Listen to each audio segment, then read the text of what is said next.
Un saludo amigos, buenas noches a todos. Bienvenidos una semana más a Crónica de la Iglesia.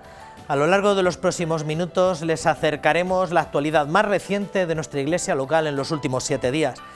Ya recuerdan que en este espacio les esbozamos, a veces muy por encima, los acontecimientos y las personas que más atención han merecido en nuestra archidiócesis a lo largo de las últimas jornadas.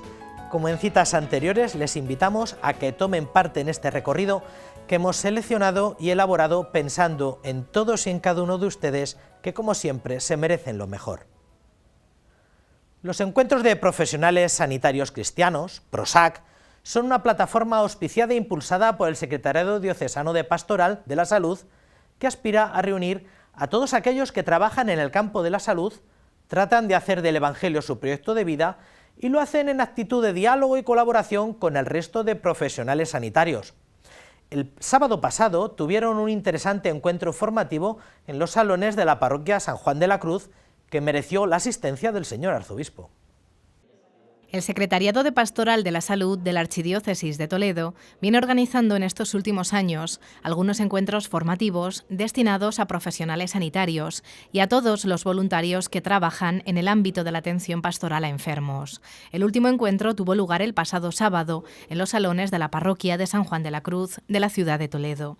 Una de las pretensiones de estos foros de reflexión es crecer en el discernimiento moral en el campo de la bioética, una urgencia, tal y como manifestó el señor arzobispo en sus palabras de acogida al comienzo de la mañana. Realmente la tarea de atender al ser humano en toda su realidad compleja, a veces complicada, pues lleva mucho tiempo. Y es mejor que los profesionales cristianos que nos ayuden a los demás pues a ver lo que se esconde detrás de toda una vida de estudio, de dedicación, y lo que se esconde son las personas concretas con sus sufrimientos, con sus alegrías, sus aventuras y todo lo que lleva consigo pues la salud.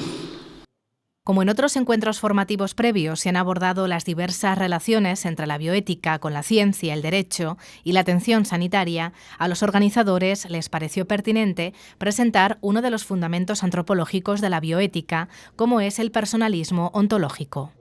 Es decir, hemos visto distintos aspectos relacionados con la bioética, pero no habíamos abordado lo que en bioética llamamos la bioética fundamental. Y por tanto decimos, pues hay que abordar esto y hay que presentar uno de los fundamentos una de las fundamentaciones más interesantes que hay hoy en día en bioética, que es el personalismo ontológico.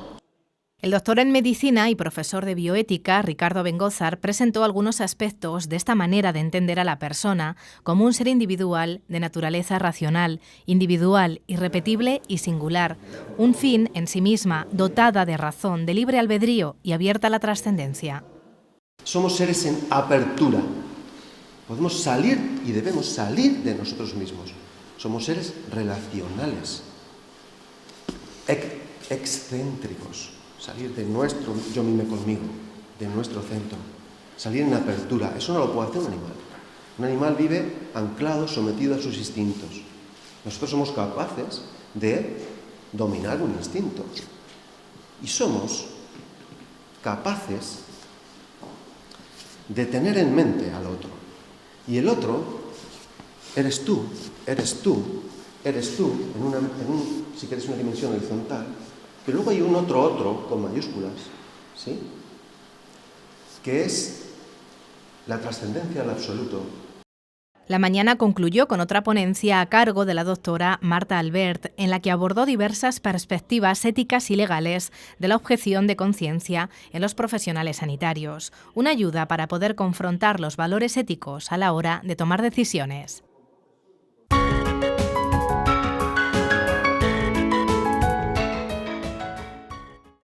Virtud y vida cristiana, el orden del amor. Es el título del curso organizado por el Aula de Teología desde el Corazón de Cristo, que se llevó a cabo entre el lunes y el martes pasado de esta misma semana.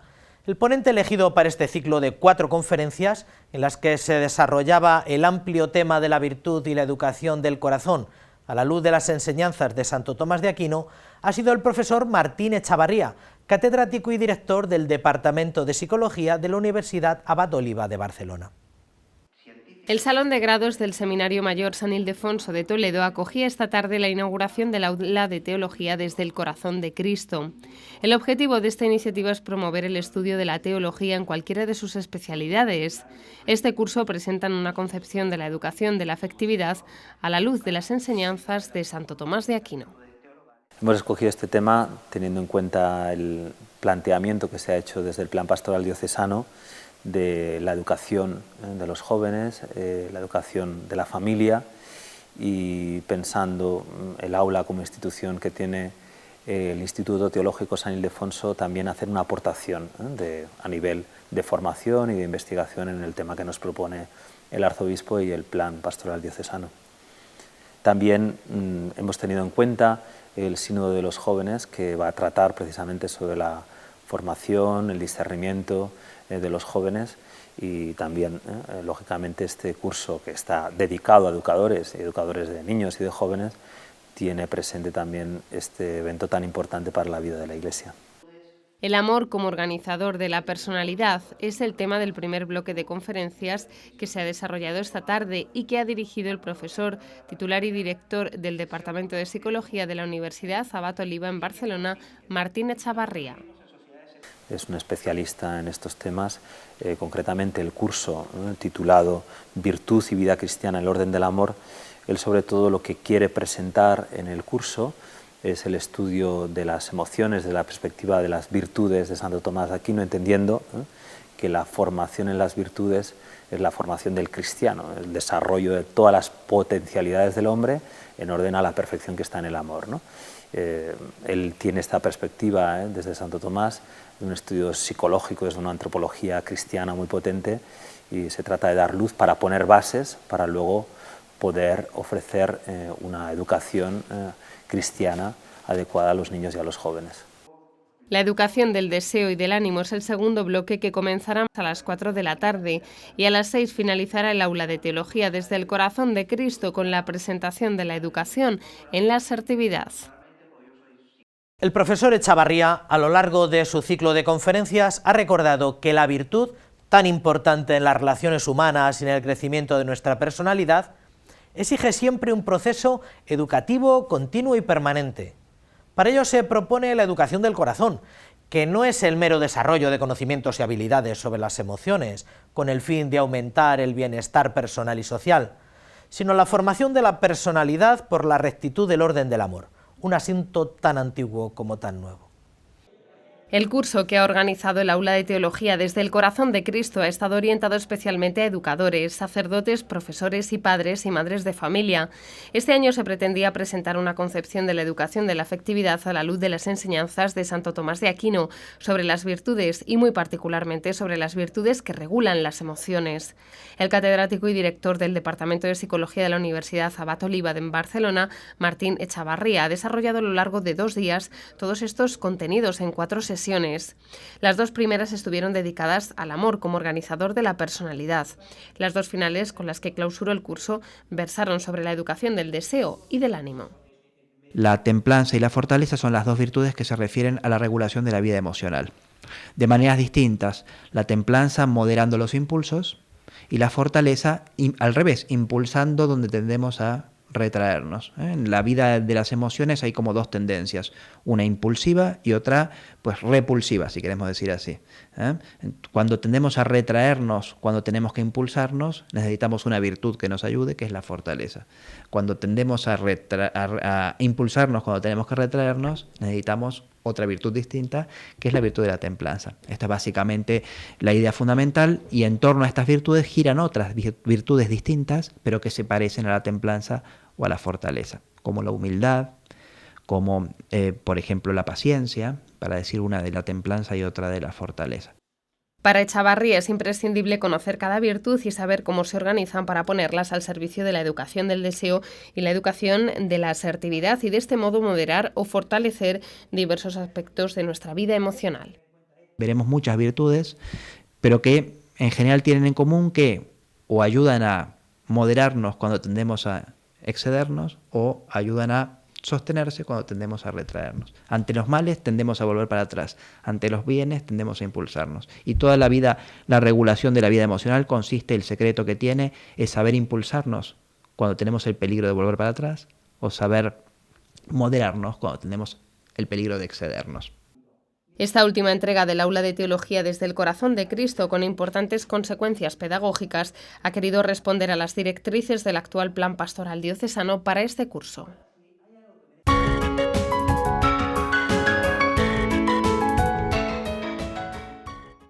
El organismo asesor convocado para esta semana era el Consejo Arciprestal. El prelado diocesano presidió el pasado jueves una nueva sesión de este órgano de comunicación interna de la archidiócesis, formado por sacerdotes que representan a cada una de las demarcaciones pastorales, arciprestazgos, que conforman la diócesis. A lo largo de la mañana se abordaron temas tan trepidantes y novedosos como la formación permanente del clero diocesano o el proceso de iniciación cristiana y el sacramento de la confirmación.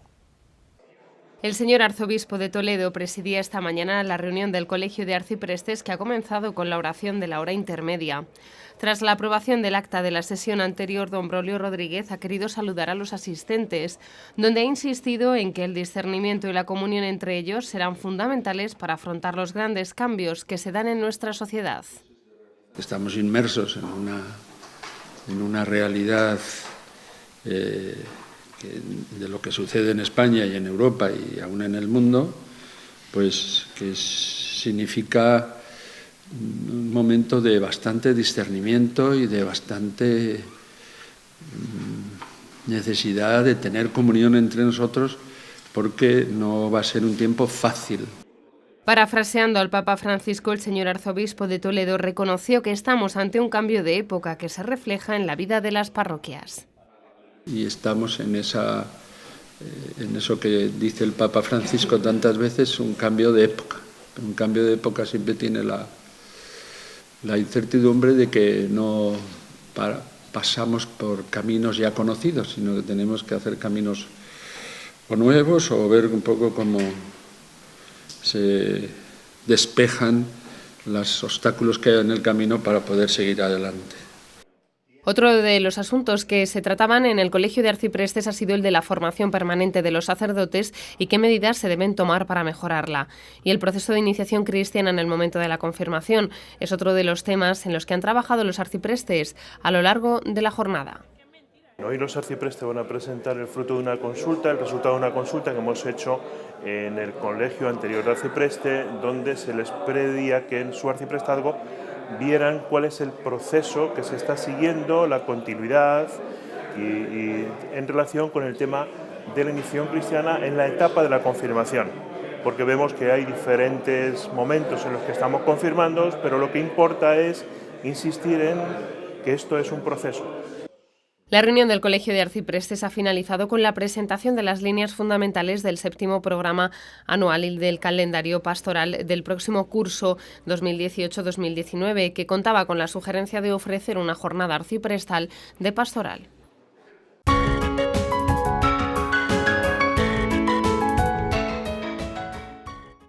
Hace unas cuantas semanas, hace acaso un par de meses, tuvimos con nosotros a un par de representantes de la Comisión Diocesana de la Causa de Beatificación y Canonización del siervo de Dios Antonio Rivera.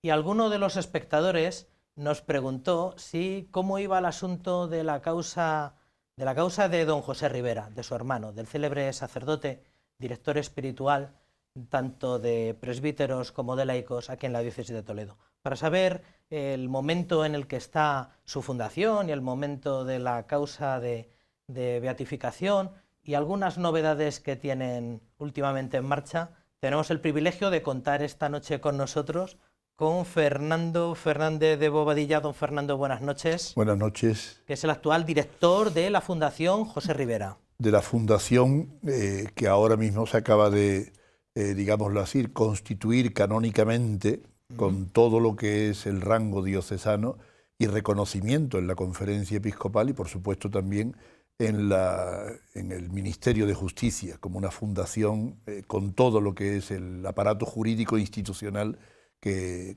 se requiere. O sea, porque hasta ahora venía funcionando como una fundación diocesana. Sí, como una fundación diocesana que se fundó en el año 93 por el cardenal Marcelo. Don José Rivera murió en el año 91, el 25 de marzo de 1991, y cuando se vio los escritos que tenía él privados, pues se le planteó a don Marcelo, entonces al señor cardenal, que qué hacíamos con aquello, porque aquello parecía que tenía una riqueza doctrinal y espiritual importante. Y don Marcelo fue el que tuvo la iniciativa de decir, pues que se cree una fundación cuyo patrimonio sea este material, ¿no?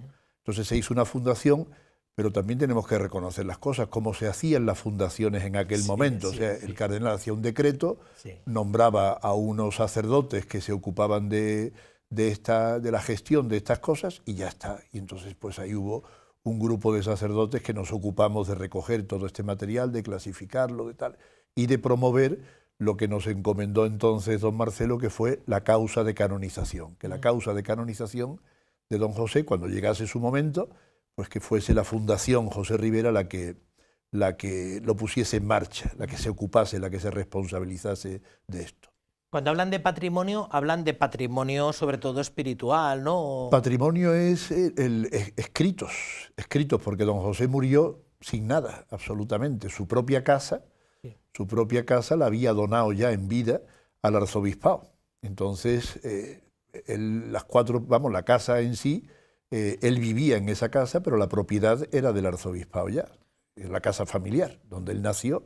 Entonces el patrimonio eran escritos y grabaciones. Escritos y grabaciones. Prácticamente. Sí, prácticamente. Después estaban pues las cosas propias de su ropa personal. Claro. Porque él lo que quiso es que lo que quedase suyo finalmente fuese del arzobispado de Toledo. Todo. Él en ese sentido, el desprendimiento de toda su vida de don José, con una conciencia vivísima de que todo lo suyo no era suyo.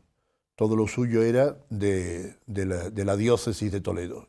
La diócesis de Toledo personificada en su arzobispo. Por eso él, por ejemplo, cuando donó su biblioteca, una biblioteca inmensa, con una riqueza tremenda, pues él donó su biblioteca al arzobispo, mejor dicho, y el arzobispo le dio como destino a esa biblioteca la biblioteca del seminario de Santa Leocadia, que entonces existía como seminario para las vocaciones de adultos, y esa fue la biblioteca básica de aquel seminario. Cuando se cerró el seminario de Santa Leocadia, toda aquella riqueza inmensa bibliográfica pasó a la biblioteca del Instituto Teológico de San Ildefonso.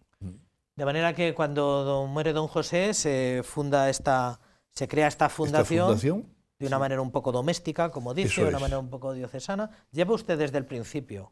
Desde el principio, sí, porque coincidió que en esa época yo estaba de rector en el seminario de Santa Leocadia, y entonces don Marcelo lo que quiso fue que los sacerdotes que estábamos en la institución del seminario de Santa Leocadia nos ocupásemos de esta fundación.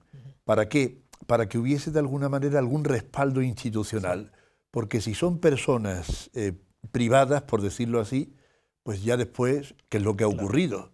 O sea, don Julio Alonso Ampuero está en Lurín, don Demetrio, actualmente obispo en Córdoba, o sea, cada uno después, los destinos pastorales, pues se dispersa. Entonces es necesario que haya alguna institución que sea la que de alguna manera asegure la continuidad. Claro.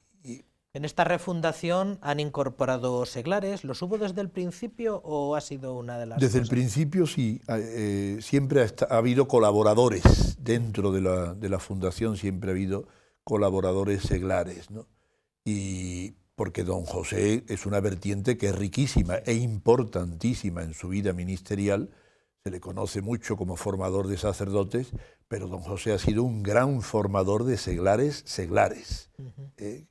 Quizás una herencia que él recibe del testimonio tremendamente seglar de su hermano Antonio, cuyo proceso de canonización está también iniciado, y que es un apóstol seglar de cuerpo entero, ¿no? Entonces, Yo creo que y él fue, el mismo don José Rivera, en su época estudiantil, de estudiante de filosofía, fue militante y militante muy activo de la acción católica universitaria de su época. Entonces, esa vertiente de la formación de seglares, eso está muy vivo en toda la vida de don José. Sí, porque una de las maneras con la que simplificamos, o durante algún tiempo se simplificó la figura de don José, es que había sido formador de sacerdotes o director de sacerdotes, como si hubiese sido un poco más tangencial lo de dirigir seglares o formar laicos. ¿Habéis recogido muchos testimonios en la fundación de muchos seglares que trataron con él? Muchísimos. De los, ahora no recuerdo exactamente números porque soy muy malo para los números, pero me parece que son 52 testigos que declaran en el proceso. Hay un gran número de seglares, además de distintas etapas de la vida sacerdotal de don José. Algunos muy mayores, que conocieron a don José siendo jóvenes, y algunos más jóvenes que han conocido a don José en su etapa última de vida sacerdotal, lo cual quiere decir que don José, en su vida ministerial, el campo de los seglares lo ha mantenido siempre como vivo. Porque se trataba no de esta última etapa, de la etapa que recordamos los más jóvenes de Toledo, sino que tratasteis de buscar gente ya muy, muy venerable, muy benemérita, de la época de Noés y de aquellos años estuvisteis buscando gente. Concretamente de la época en la que don José fue párroco de Totanés, de Totanés vino a declarar uno que era un muchachuelo de aquella época y que se dirigía espiritualmente con él, ha muerto ya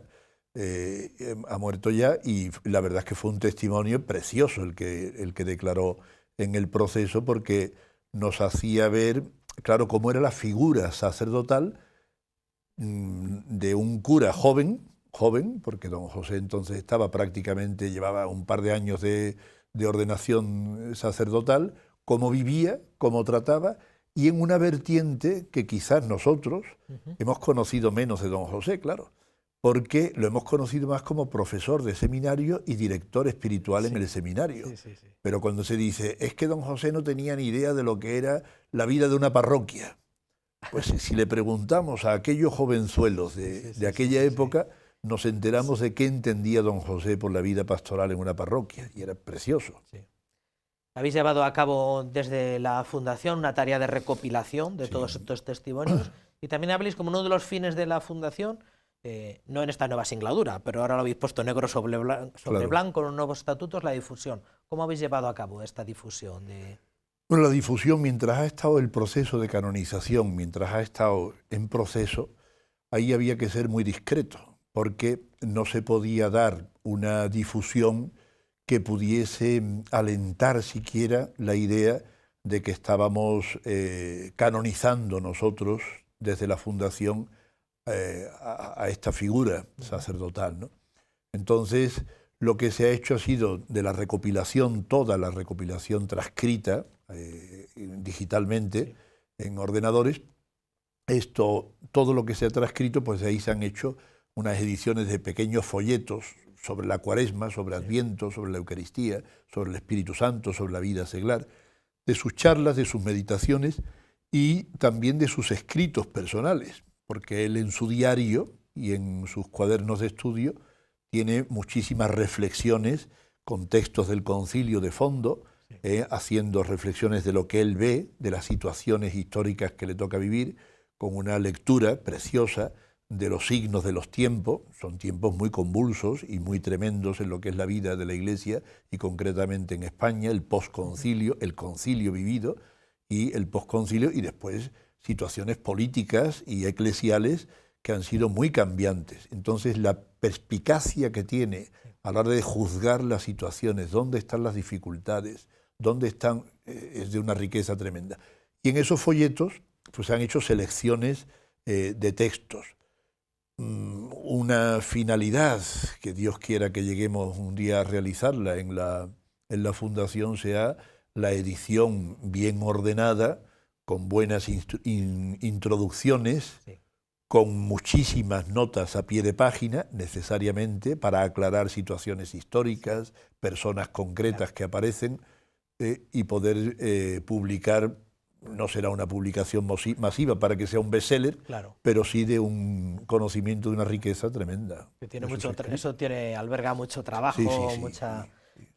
Con todos estos folletos, luego al final hablamos de cómo conseguir folletos. Sí.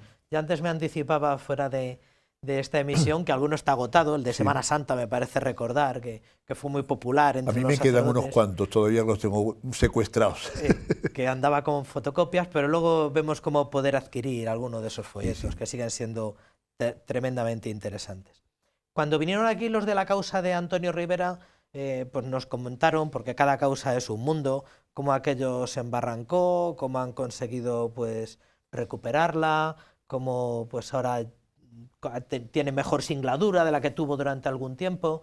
Y la gente pregunta, ¿cómo está la causa de don José? ¿En qué momento está? Bueno, la causa de don José, primero lo que hay que decir es que las causas vivas son muy complicadas, son muy difíciles de sacar adelante. Las causas históricas, cuando ya han muerto los testigos directos, pues entonces, claro, los testimonios son lo que queda objetivamente. Claro.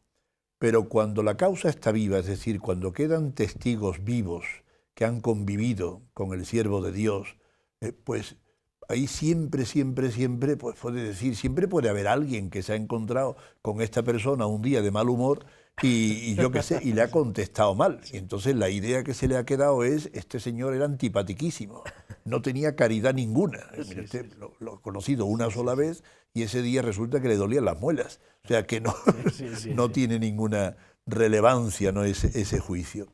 Entonces, en las causas vivas siempre son complicadas, ¿no? La causa de Antonio Rivera, pues por todo lo que significaba el ambiente político y la politización de su figura.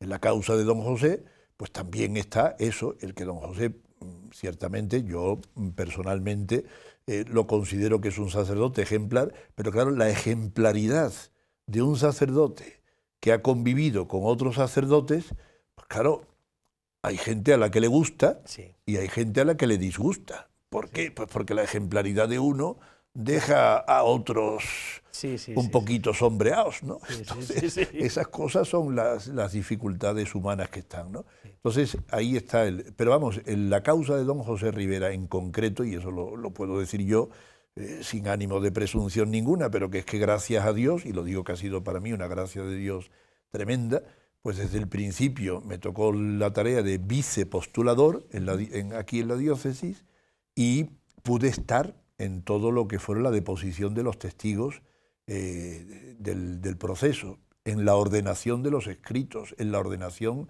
de los testimonios, en todo eso.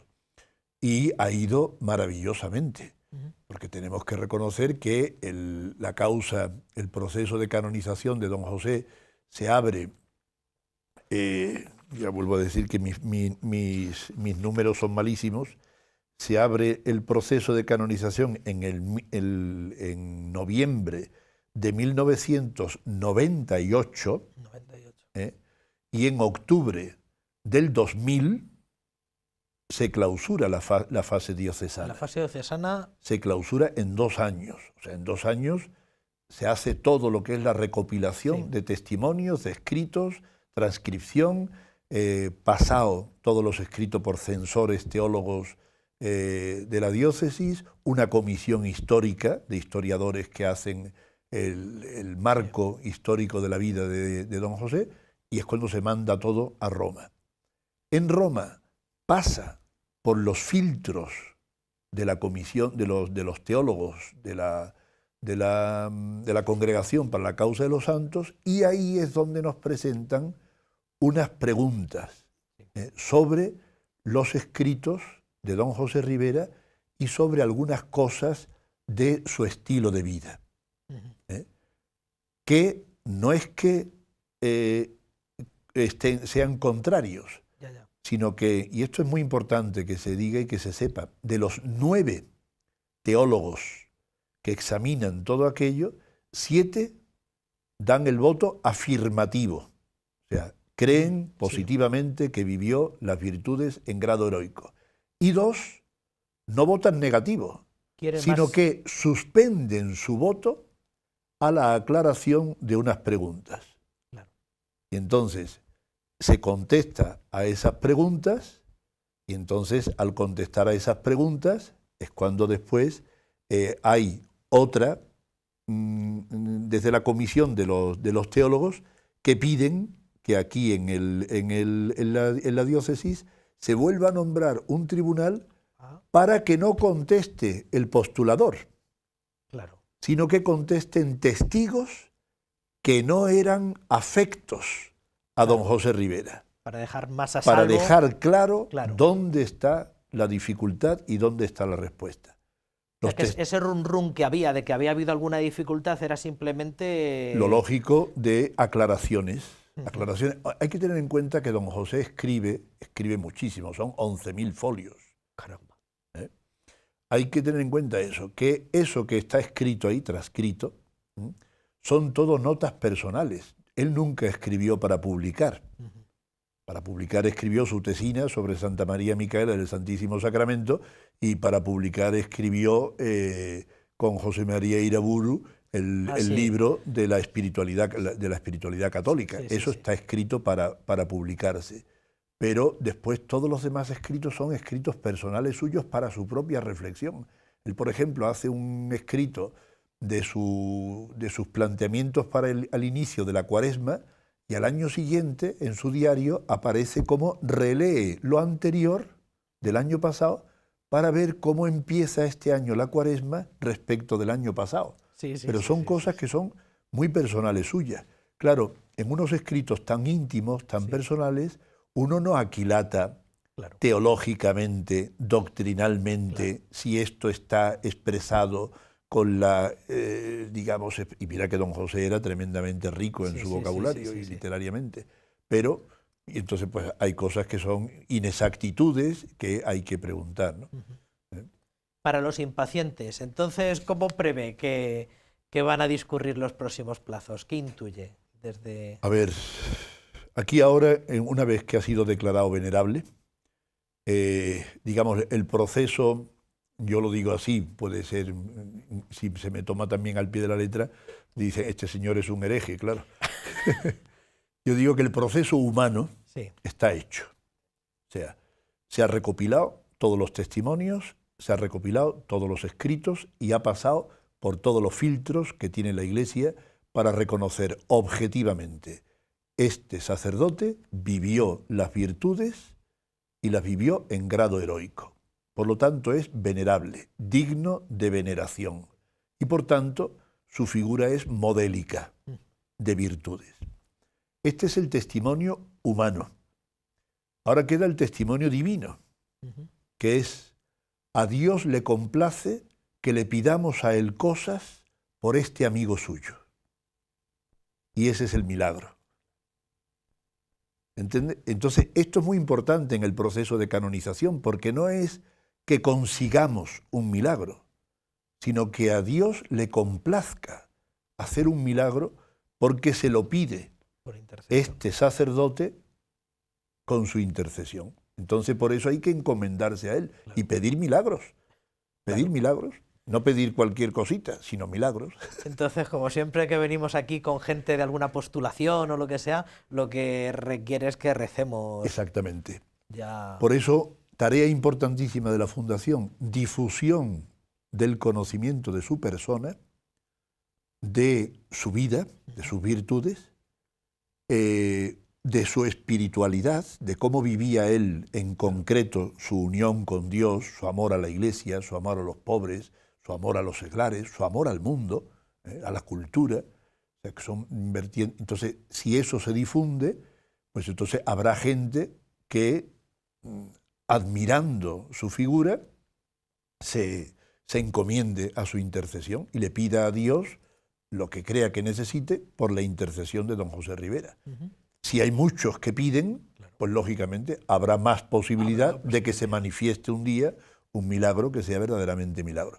Noticias de gracias extraordinarias tenemos bastantes, ¿entiende? pero milagros de una curación, hemos tenido alguno que nos parecía, lo hemos pasado a algunos especialistas para que nos digan y nos han dicho que es dudoso. ¿Qué ocurre? Tener que abrir un proceso canónico de un milagro significa constituir un tribunal.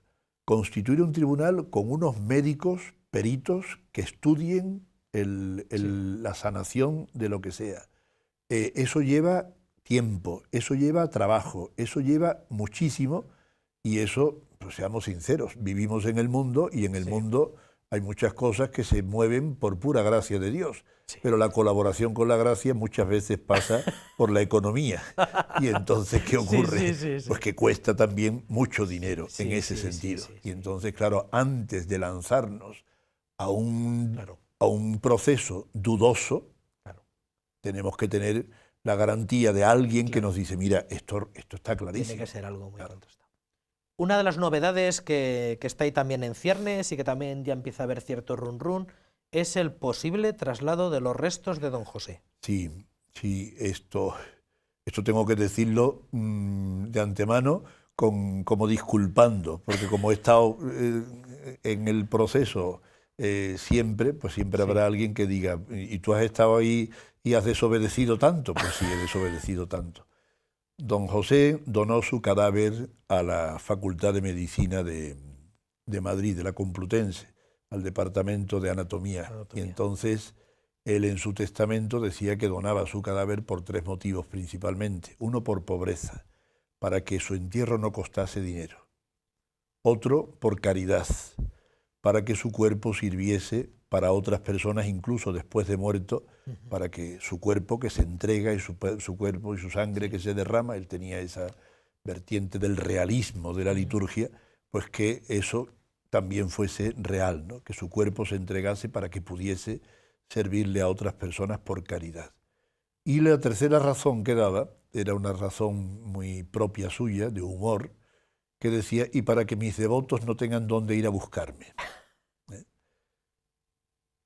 Este será el tercer entierro de don José, que ha costado también dinero. O sea que por pobreza nos hemos cargado su pobreza. Su cuerpo no ha servido para la ciencia porque... ¿Estuvo en el Anatómico Forense Madrid cuánto tiempo? Estuvo varios años, 4 años me parece que estuvo. Hasta que se recuperó... Sí, pero se recuperó por una circunstancia curiosísima, porque la esposa de un adjunto de la cátedra de Villacañas, esta señora, conocía a don José de ejercicios espirituales y de retiros, y entonces le comentó a su marido, se han llevado a la cátedra de Madrid el cadáver de este sacerdote que es un santo. A este señor adjunto se le ocurrió comentárselo al catedrático. Me ha dicho mi mujer que el cuerpo que llegó ayer es de un santo. Y el catedrático dijo, ese cuerpo se aparta. Claro. Y se quedó en un depósito de formol aparte y estuvo ahí. Hasta que llegó la hermana de un sacerdote de nuestra diócesis a estudiar medicina. Y entonces se enteró que estaba allí el cadáver de don José Rivera, al que ella conocía. Caramba. Y entonces trasladó la noticia aquí se le dijo a don Marcelo, y don Marcelo dijo, si no lo han tocado, hay que preguntar, ¿por qué no lo han tocado? El catedrático lo dijo, y entonces le dijo al catedrático, ¿se puede reclamar el cadáver? Se puede, se reclamó, ya está. Se recibieron los restos en una ceremonia multitudinaria y muy célebre ahí en los jesuitas, una ceremonia... Y ha estado reposando estos últimos años. Ya después se depositó el cadáver en lo que era la capilla del seminario de Santa Leocadia, actualmente la iglesia de San Bartolomé, y ahí están los restos de don José. ¿Qué ocurre? 20 años igual ha estado, ¿verdad? Sí, desde el año 94. Entonces ha estado 23. Perdón, desde el año 94. Esto, ¿qué ocurre ahora?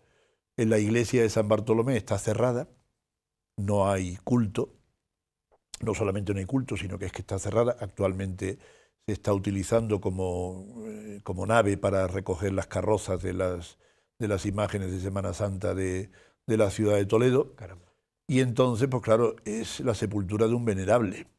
Debe estar al alcance de que pueda ser venerado.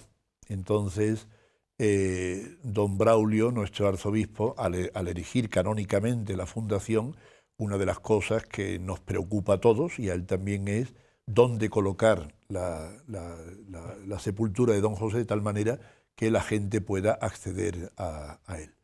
Entonces se ha pensado en la iglesia de Santo Tomé, que fue donde él fue bautizado, don José, porque entonces toda esta zona de Santa Isabel pertenecía canónicamente a la jurisdicción de la parroquia de Santo Tomé, y porque Santo Tomé fue el primer destino pastoral que tuvo don José como sacerdote, coadjutor de la parroquia de Santo Tomé.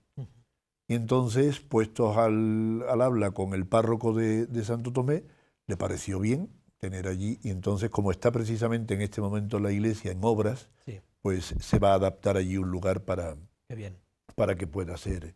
Y entonces es una iglesia que está abierta al público habitualmente, entonces puede ser un lugar de acceso fácil. Si nada lo impide, en los próximos meses... Sí, una vez que terminen las obras, ya los permisos están concedidos desde Roma. Hay que pedir permiso a Roma, se ha pedido el permiso a Roma, lo pidió el señor arzobispo por medio de la postulación, y la Congregación para las Causas de los Santos ha dado la autorización para trasladar el cadáver de la iglesia de San Bartolomé a la iglesia de Santo Tomé.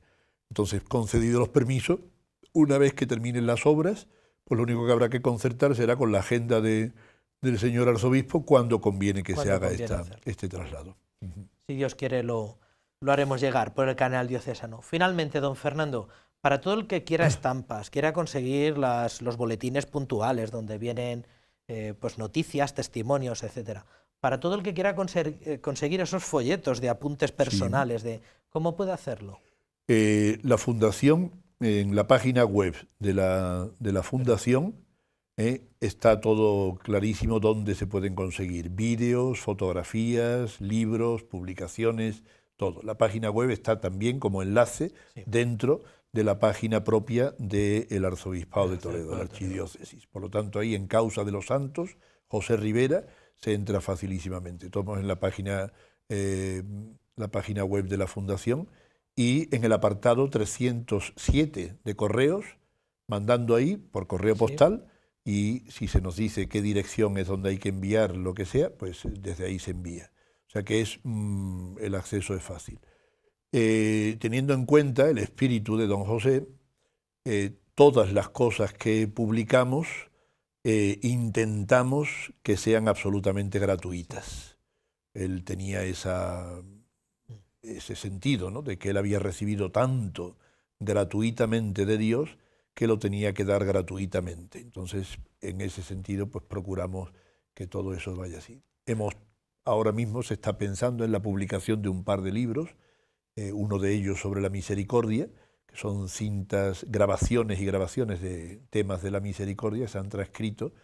Con motivo del año de la misericordia se empezó a trabajar con ello, pero ya sabes, las dificultades. No, y que tienen mucha plancha, son escritos que tienen su trabajo. Y como apuntaba antes, pues mucha nota a pie de página para localizar, para situar ese sentimiento o esa manera de entender las cosas. Y no es lo mismo una plática, como hablaba don José, que era borbotones, que una lectura. Además, el libro que se va a editar es curioso porque tiene en cada charla arriba el cuadradito, de tal manera que con el móvil, si tú le haces esto, lo puedes escuchar lo que estás leyendo. Bueno.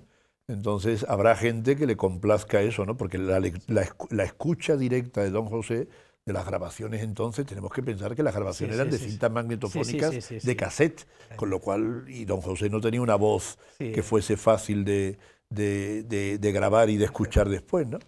Entonces, pues invitamos a todas las comunidades eclesiales a que se pongan en contacto con la Fundación y que pidan pues ese material que tenéis de difusión. Invitamos a los sacerdotes jóvenes que igual no le conocieron personalmente. Claro, hay muchos que no le han conocido. Muchos ya, cada vez más no le conocieron personalmente o han oído hablar ya de referencias de Curioso, gente. Fíjate, que se transcribió unos ejercicios espirituales a sacerdotes íntegros. Se editó en un libro, que se coeditó con el Estudio Teológico de San Ildefonso. Ese libro está agotado. En este momento vamos a ver si podemos hacer una reedición, porque es riquísimo la lectura Invitamos a todos a que se acerquen a los escritos y que aprovechen esos folletos temáticos, Semana Santa, Cuaresma, Adviento, que tienen y que pueden ser muy útiles. Muchísimas gracias, don Fernando. Muchas gracias a vosotros.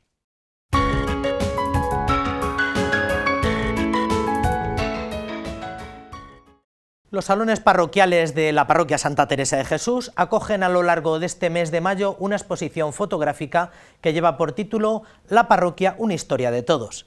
La muestra pretende recoger en algo más de un centenar de instantáneas los momentos más significativos de una comunidad cristiana, como es la de Santa Teresa, en el primer cuarto de siglo de la consagración de su templo, que es lo que se está celebrando. La exposición corre a cargo, como no podía ser de otra manera, de su párroco emérito don Amadeo Galán Cristina. Era el 25 de julio del año 1977 cuando se firmó el decreto por el cual Toledo contaba con una parroquia más, la parroquia de Santa Teresa de Jesús. La capilla de la residencia de Santa Casilda acogió el culto de la nueva parroquia hasta el 2 de mayo de 1993, fecha en que se dedicó y consagró el templo parroquial. Fecha que este año se conmemora con la celebración de su 25 aniversario y que se refleja en una serie de actos y una exposición de fotografías de su anterior párroco, don Amadeo Galán. Una selección difícil y cuyos resultados son estas 125 fotografías que pretenden mostrar lo que ha sido y es esta parroquia toledana. He tenido que prescindir de muchos momentos que me hubiera gustado también reflejar, pero he tenido que elegir y entonces aquí están los momentos que a mí me han parecido más decisivos por mí, para mí y también para la gente, porque la parroquia está formada por la gente. Bautizos, comuniones, convivencias o Navidad. Momentos que construyen la parroquia más allá de sus cimientos o sus piedras. Yo quizá me fijaría pues, en estas que está don Marcelo ya consagrando a la Iglesia, porque verdaderamente aquello fue un momento importante. Después de 3 años de construcción, que se dice pronto, pero 3 años ya hubo de todo en esos 3 años. Las obras ya sabemos que siempre tienen complicaciones, y esta pues las tuvo también. Y bueno, pues ya ver que hemos llegado a eso y hemos dado ese paso. Yo cuando estaba ahí presentando a don Marcelo la iglesia, pues hombre, fue uno de los momentos más decisivos y esa la Eucaristía y tal. La exposición La parroquia, una historia de todos, está dedicada al cardenal don Marcelo González Martín, que fue quien encargó a don Amadeo Galán la construcción del templo parroquial. Imágenes que muestran lo que ha sido y es la parroquia Santa Teresa de Jesús en Toledo. Imágenes que sirven para juntos construir hoy la parroquia. Esto mismo y esta celebración que estamos haciendo, creo que está haciendo mucha parroquia también, porque la gente ahora se da cuenta de todo lo que se ha vivido, que claro, cuando se va pasando, pues no se da uno cuenta, pero viéndolo en conjunto ahora, pues la gente dice, oye, pues esto es una trayectoria bonita y una trayectoria importante, nos sentimos contentos de haber vivido todo este camino. La exposición permanecerá abierta en los salones parroquiales de Santa Teresa de 7 a 9 de la tarde y los domingos también de 12 a 2 del mediodía.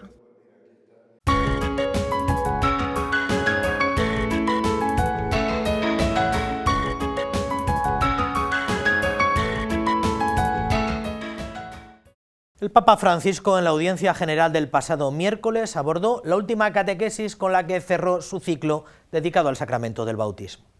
La exhortación abordó el significado de la vestidura blanca y de la vela encendida, que simbolizan, tal y como aseguró el pontífice, la dignidad del bautizado y su vocación cristiana. El Santo Padre invitó a los peregrinos congregados en la plaza de San Pedro a poner todos los medios necesarios para que la gracia del bautismo crezca y fructifique en todas sus vidas. Queridos hermanos y hermanas, la última catequesis sobre el bautismo está dedicada a la vestidura blanca y a la vela encendida, que simbolizan la dignidad del bautizado y su vocación cristiana. Desde los primeros siglos, los recién bautizados se revisten de una nueva vestidura blanca para expresar su condición recibida en el sacramento de criaturas transfiguradas en la gloria divina. Estamos llamados a preservar esta vestidura sin mancha hasta la vida eterna, recorriendo el camino de la vida cristiana, cultivando las virtudes y sobre todo viviendo la caridad. El otro símbolo es la vela encendida en el cirio pascual, que indica que la luz procede de Cristo resucitado, de quien recibimos su esplendor y su calor. La vocación cristiana nos impulsa a caminar en la luz de Cristo y a perseverar en la fe.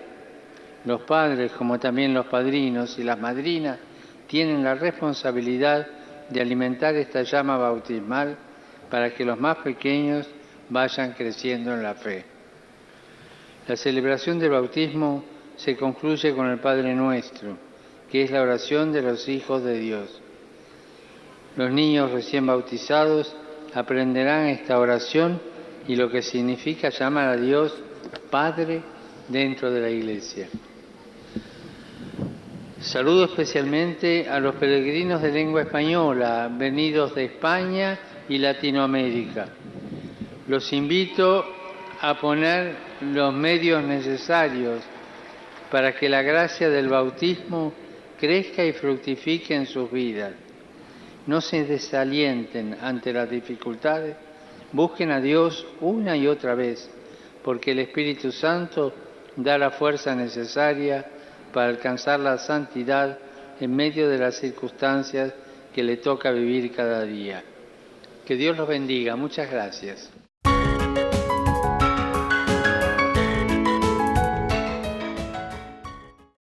Don Braulio, en su escrito para este domingo, Jornada del Apostolado Seglar, nos habla del laicado y de su apostolado.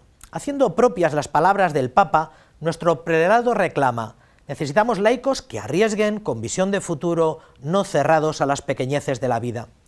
Y pone como ejemplo de compromiso seglar que combate el olvido de una sana antropología al servicio de la persona, nuestra actitud ante el plan estratégico de la Junta, que incluye una asignatura obligatoria con una clara ideología de género. Discípulos y misioneros es el título del escrito semanal para Padre Nuestro que propone el señor arzobispo de Toledo, en este caso centrado en la importancia de la fiesta de Pentecostés, donde la Iglesia recibe el Espíritu Santo. Haciéndose eco de la llamada a los laicos que hace el Concilio Vaticano II, don Braulio advierte de la responsabilidad que tienen los laicos frente a la ideología de género que se impone en nuestra sociedad. Uno de estos ejemplos reconoce que se da con la aprobación del Plan Estratégico de Igualdad de la Junta de Comunidades de Castilla-La Mancha. Una manera equivocada de combatir la desigualdad que no tiene en cuenta lo que es el ser hombre y ser mujer, advierte el prelado toledano, que señala que hay que huir del pensamiento único y abrirse a soluciones más acordes con lo que es el ser humano. En el bautismo encontramos el origen de la actividad evangelizadora de los fieles laicos, que deben convertirse en discípulos misioneros de Cristo, reconoce el señor arzobispo de Toledo. Discípulos que, una vez han experimentado el amor de Dios, necesitan anunciarlo sin poder esperar a recibir cursos o largas instrucciones. Parafraseando al Papa Francisco, el señor arzobispo de Toledo admite que necesitamos laicos que arriesguen, laicos con visión de futuro. Y concluye su reflexión recordando que en Pentecostés también celebramos la Jornada de la Acción Católica y del Apostolado Seglar, y anima a los jóvenes católicos a que acojan la llamada al amor y a la vida en plenitud, ya que sin ellos la Iglesia no podría evangelizar en nuestro mundo de hoy.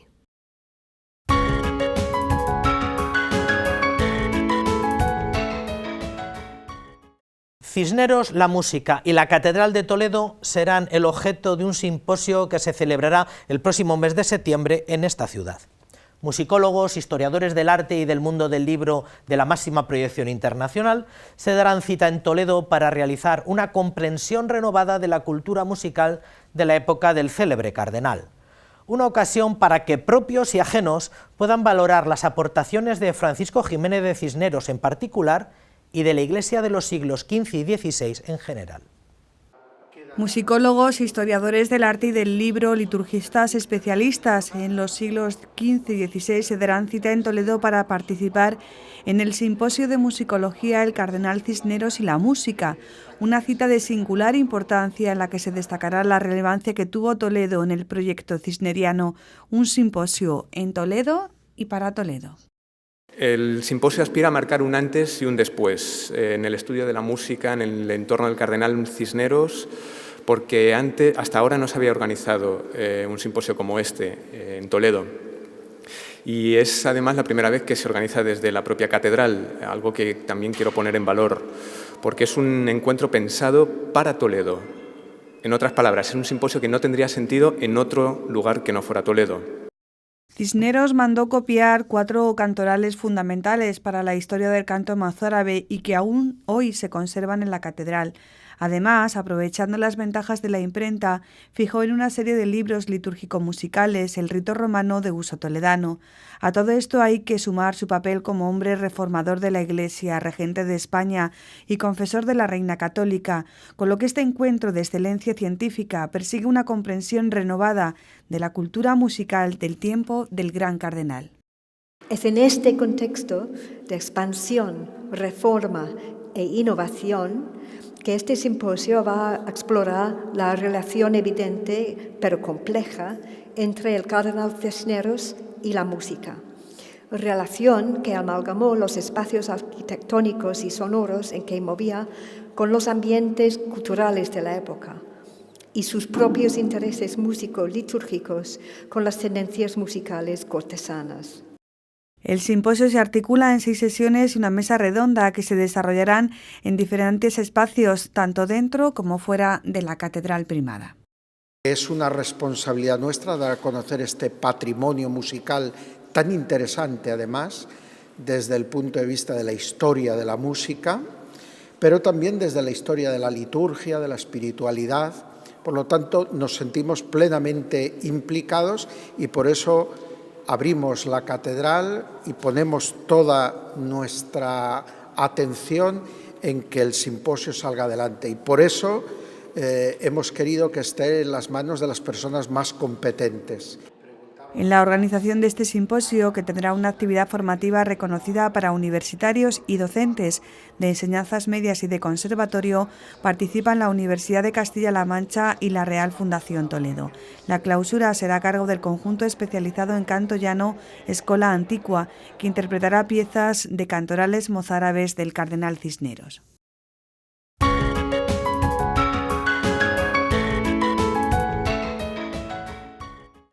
Hasta aquí ha llegado la crónica de la Iglesia de esta semana. Ya saben que pueden rescatar muchos de estos contenidos en el canal de YouTube del que dispone Radio Televisión Diocesana.